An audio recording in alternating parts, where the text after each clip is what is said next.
chào các bạn, mình chào Đô. Hôm nay tôi mời các bạn đến với thực hiện tính toán thống kê bằng Excel. Trong lớp tính thống kê hệ có khả năng chúng ta từ những viên một ảo. Nhưng mà tất cả những thành viên đầu tiên là em tên là Quả Hành Đồ, thứ hai là bạn Quả Linh, và thứ ba là Nguyễn Trang Thành Chủ, và thứ tư là bạn Thành Thành Thao, và cái này là rất là còn mục tiêu như là ra đó chính là đầu tiên là việc cách thực hiện là tính toán các cái thống kê. Thứ hai là xử lý việc tính toán thống kê bằng Microsoft Excel với phạm vi thực hiện của data, và ở đây là tính toán là ước lượng và kiểm định là những tính tính. Hôm nay chúng sẽ thực hiện những nội dung thứ nhất lấy giá trị cụ thể mà không một và đã sử dụng trong một Excel. Thứ hai là tính ước lượng. Thứ ba là tính giải quyết vấn đề xác định và để đối phụ hồi tính tính. Thứ tư là kết luận và đánh giá. Xin chào thầy và các bạn, mình là Huỳnh Thanh Phong. Hôm nay mình xin nói về vấn đề số 1 của nhóm mình và 2A. N cho bạn 01 được làm bằng non-CNV probability. Ví dụ là probability bằng 0,95 thì nó sẽ ra kết quả là bằng 1,65, và cứ như vậy 0,975 thì sẽ ra bằng 1,96. Tiếp theo là T cho bảng student được làm bằng trừ TINV. Ví dụ là TINV của 0,05 và 2 sẽ ra được là 2,92. Tiếp theo là ước lượng điểm là trung bình. Tính trung bình bằng công thức là average của các số. Ví dụ là tính trung bình giữa 10, 7, 9, 27 và 2 sẽ ra kết quả là 11. Phương sai mẫu hiệu chỉnh tính bằng va của các số là số 16, 50, 37 và 92 sẽ ra là 1027,58. Còn tỷ lệ mẫu được tính bằng là lấy số phần tử có tính đức A chia cho cỡ mẫu. Ví dụ là số phần tử này là bằng 20 chia cho cỡ mẫu bằng 100 là sẽ ra bằng 0,2. Mình là Nguyễn Trang Thành Chủ, mình thay nhóm mình này thuyết trình về ước lượng khoảng tỷ lệ. Đầu tiên tỷ lệ mẫu bằng số phần tử hoặc tính chất nào rồi đó trên cỡ mẫu. Cái hai là độ chính xác. Rồi giả sử độ tin cậy là 1/3 đang có độ chính xác là canh của tỷ lệ mẫu nhân 1 trừ tỷ lệ mẫu chia cho cỡ mẫu, rồi nhân với phân số t của 1 trừ alpha trên 2. Đây ví dụ quan sát 145 sinh viên thi môn xác suất thống kê các trường QIT có 80 sinh viên đậu, hay xây dựng khoảng tin cậy 90% cho sinh viên thi đậu. Và sau đây đầu tiên có cái hạt tính dễ dàng tính ra được tỷ lệ mẫu 0,5, làm theo đó dựa trên công thức độ chính xác có thể tính ra được 0,07. Rồi tiếp theo ở đây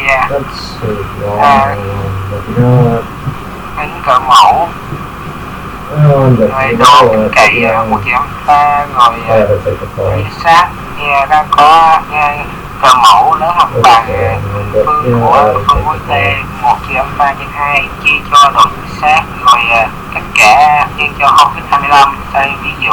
Rồi đây yêu cầu không B muốn xây đối với lượng trên không quá 2% để quan sát bao nhiêu sinh viên. Dùng công thức ở trên có tính ra n lớn hoặc bằng 146,6 là 147, ít nhất phải 147 sinh viên.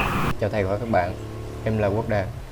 Trung bình mẫu, chúng ta sẽ dùng hàm average và nhập các phần tử chúng ta cần tính. Ví dụ tính trung bình, chúng ta sẽ tính trung bình của 8, 4, 8, 6, 3, 5, 7. Chúng ta sẽ nhập tại ô cần tính, đó là bằng. Sau đó chúng ta sẽ kéo thả chuột những ô cần tính. Đáp án chính là 5,5.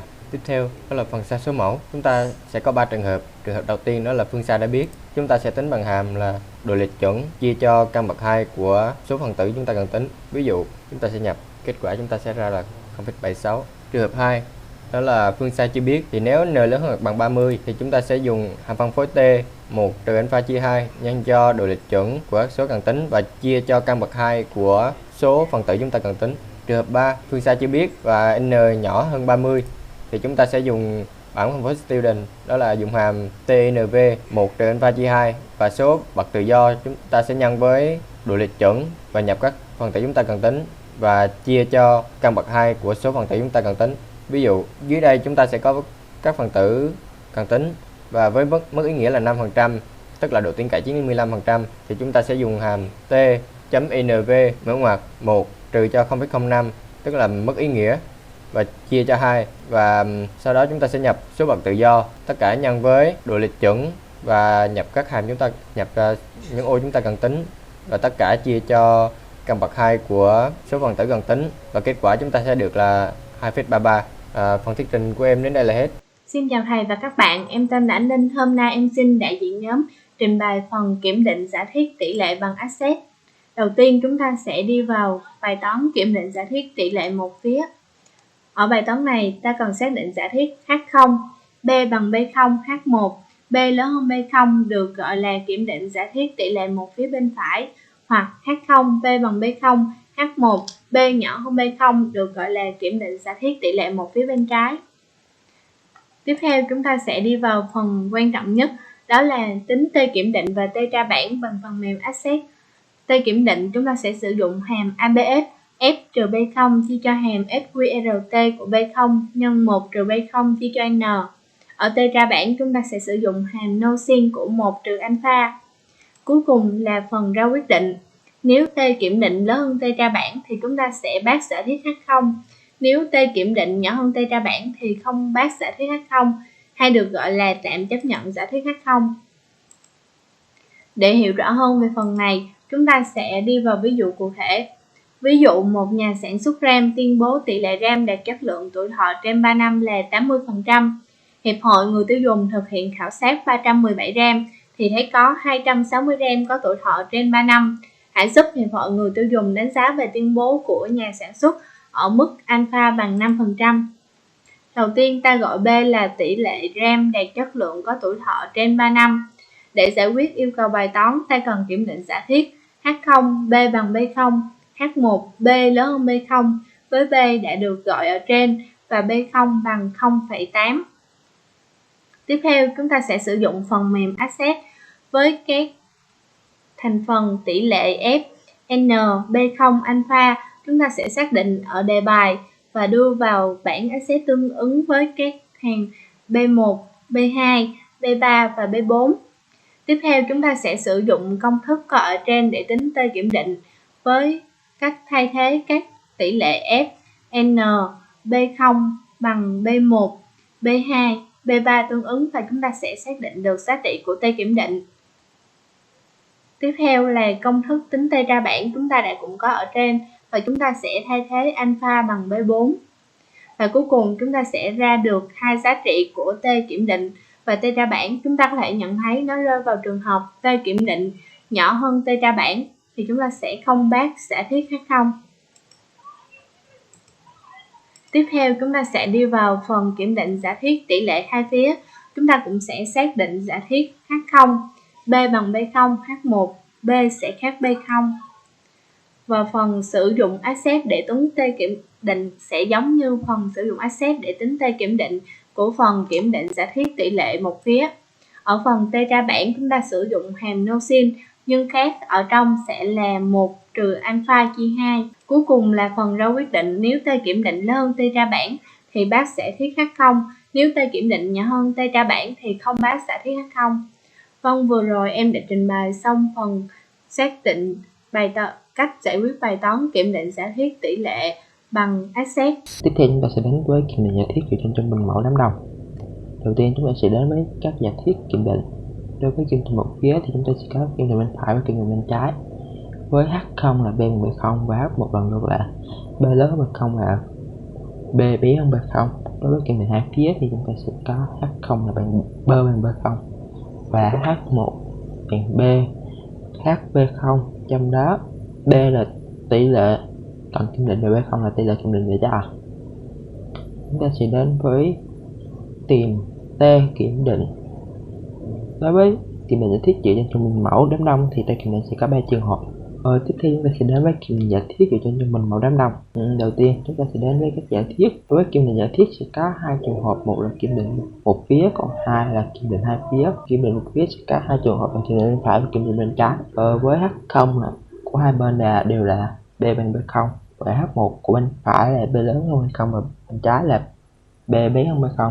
Và kiểm định hai phía sẽ có H0 là B bằng B0 và H1 là B khác B0. Với T là tỷ lệ con kiểm định và B0 là tỷ lệ đã trả trước. Chúng ta sẽ đến với T kiểm định. T kiểm định thì đối với kiểm định giả thiết dựa trên trung bình mẫu đám đông thì T kiểm định sẽ có 3 trường hợp. Trường hợp đầu tiên đó chính là phương sai đã biết, thì T kiểm định sẽ ban chỉ tuyệt đối của trung bình trừ ra tỷ lệ đã biết, tất cả chia cho độ lệch chuẩn và chia cho căn bậc 2 của số phần tử của mẫu. Trường hợp thứ hai là phương sai chưa biết và số phần tử lớn hơn bằng 30, thì khi đó T kiểm định sẽ ban chỉ tuyệt đối của trung bình trừ cho tỷ lệ biết, tất cả chia cho độ lệch chuẩn rồi chia cho căn bậc 2 của số phần tử. Trường thứ ba là phương sai chưa biết và số phần tử bé hơn 30, thì cũng tương tự như trường hợp 2 là sẽ là trừ tuyệt đối của trung bình trừ cho tỷ lệ đã biết, tất cả chia cho độ lệch chuẩn và chia cho căn bậc 2 của số phần tử. Ở đây để tính trị tuyệt đối thì chúng ta sử dụng hàm ABS, tính trung bình thì sử dụng hàm Average, về tính độ lệch chuẩn sẽ sử dụng hàm STD EBB, và căn bậc 2 là hàm SPRT. Tính số phần tử sẽ dùng hàm count. Bằng cách sử dụng hàm đó thì chúng ta sẽ tạo được công thức cần thiết để tính T kiểm định. Đối với T tra bảng thì đối với kiểm định một phía thì trường hợp 1 và trường hợp 2 thì T tra bảng sẽ là bằng giá trị của 1 trừ alpha chia 2 trong bảng N01. Trường hợp 3 sẽ là giá trị của alpha chia 2 và N-1 trong bảng student. Đối với kiểm định hai phía thì T tra bảng của trường hợp 1 và 2 sẽ bằng giá trị của 1 trừ alpha trong bảng N01. Đối với trường hợp 3 thì là T sẽ bằng giá trị của alpha và N-1 trong bảng student. Sau khi có T kiểm định và T tra bảng thì chúng ta sẽ đưa ra quyết định. Nếu T kiểm định lớn hơn bằng T tra bảng thì sẽ bắt giả thiết, và T kiểm định bé hơn T tra bảng thì không bắt giả thiết. Tiếp theo chúng ta sẽ đến với hồi xác định và với phương trình nội vi tuyến tính. Thì đối với người dùng lần đầu tiên thì chúng ta phải cài đặt, thì các bước cài đặt như sau. Đầu tiên chúng ta sẽ vào chọn option, chọn add init, chọn go và tích vào ô analyze path và sẽ chọn OK. Tiếp theo chúng ta sẽ đến với một bước thực hiện là chúng ta sẽ vào data, chọn data analyze, đó chúng ta sẽ chọn reaction và chọn OK. Thì xuất hiện hộp thoại reaction. Tại mục input y thì chúng ta sẽ kéo chọn vùng dữ liệu của y. Tại mục input x thì chúng ta sẽ kéo chọn vùng dữ liệu của x, và chúng ta sẽ tiếp vào ô label đã bỏ cái dòng đầu tiên tên là xy. Và tại mục output option thì chúng ta sẽ chọn vào cái vị trí mà chúng ta sẽ hiển thị kết vẽ, và chúng ta sẽ tiếp vào ô live plot để vẽ đồ thị. Kết vẽ thì chúng ta sẽ có hệ số tương đương r tại mục multi r ở giá trị của a tại dòng integrate, và trong cột copy size giá trị của b sẽ tại dòng x và trong cột copy size. Ở đây chúng ta sẽ có một ví dụ như sau. Có một cái bảng chứa các giá trị x và y. Sau khi thực hiện các bước trên thì chúng ta sẽ có cách vẽ như sau. Thì r của nó sẽ bằng 0,95 và giá trị của a là 14,64, giá trị của b là bằng 3,25. thì từ đó chúng ta sẽ có thể biết được phương trình hồi quy tuyến tính. Ngoài ra thì Excel còn hỗ trợ vẽ thêm đồ thị của hồi quy tuyến tính. Sau khi thực hiện các bước trên thì chúng ta sẽ thu được một đồ thị như sau. Thì chúng ta sẽ thấy các đường y là giá trị của x theo y, và cái đường predict là đường của hồi quy tuyến tính. Thông qua đề tài thì chúng ta có thể kết luận được ưu điểm của khi dùng Excel để xử lý thống kê, đó là nhanh và dễ sử dụng. Các bước thực hiện chúng ta cần nhớ các hàm, chúng ta có thể đó một cách nhanh chóng mà không cần. Đối với về phạm vi sử dụng thì chúng ta có thể thực hiện cho một khóa dữ liệu rất lớn mà không bị hạn chế. Thứ ba thì nó có thể vẽ được đồ thị nên sẽ rất là trực quan. Các nhược điểm thì nhược điểm đầu tiên là chúng ta có khá nhiều công thức, phải nhớ hết tất cả công thức này. Thì điểm thứ hai thì quá trình nhập vào công thức sẽ phải nhập từng công thức và ghép lại rất nhiều nên sẽ gây khó khăn cho người dùng. Cảm ơn thầy và các bạn đã theo dõi.